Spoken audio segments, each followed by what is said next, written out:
Phase 3.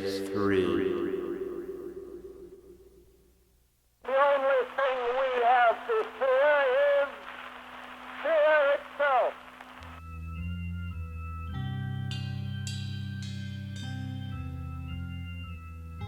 This morning, I had another talk with the German Chancellor, Herr Hitler. And here is the paper which bears his name upon it as well as mine.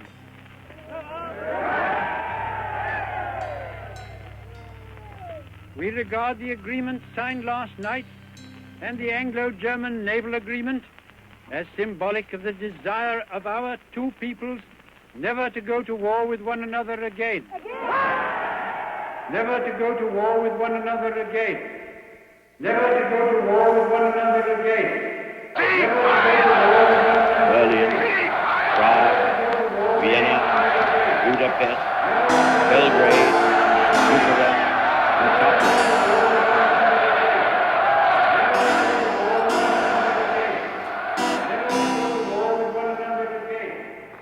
This country is at war with Germany.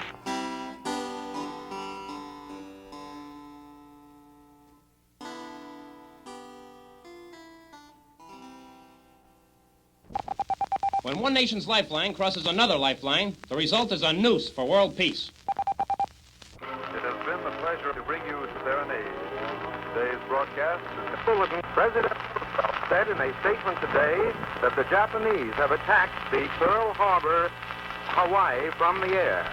I'll repeat that. President Roosevelt On Sunday, December 7th, 1941, a state of war has existed between the United States and the Japanese. What kind of a people do they think we are?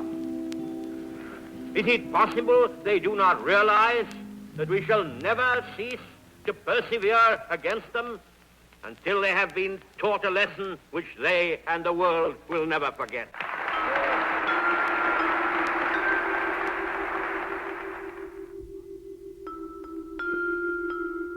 Almighty God, our sons, pride of our nation, this day have set upon a mighty endeavor. They will need thy blessings. Their road will be long and hard. With thy blessing, we shall prevail. Lead us to the saving of our country, and with our sister nations into a world unity that will spell a sure peace.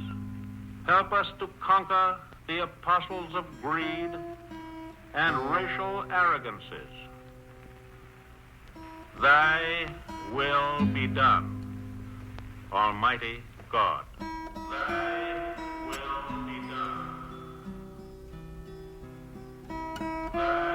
We interrupt this program to bring you a special news bulletin. A press association has just announced that President Roosevelt is dead.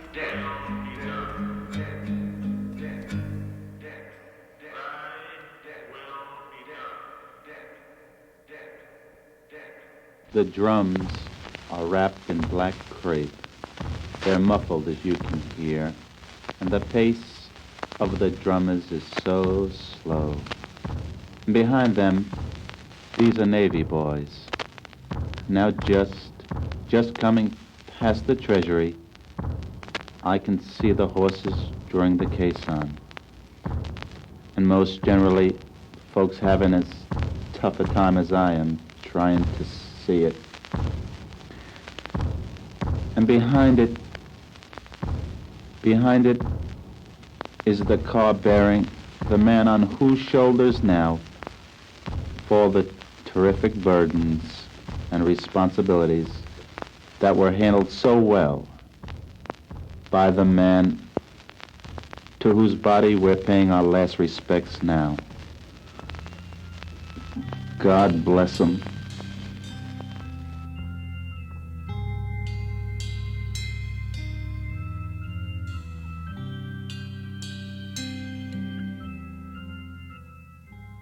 Ladies and gentlemen, the President of the United States. The world will note that the first atomic bomb was dropped on Hiroshima, a military base.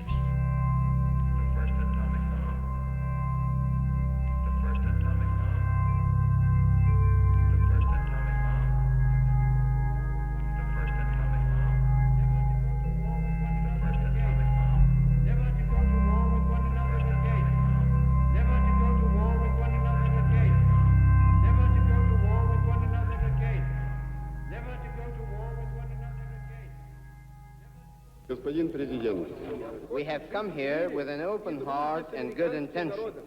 The Soviet people want to live in friendship with the American people. There are no obstacles to having relations between our countries develop as good neighborly And everywhere that Mary went, the man was sure to go.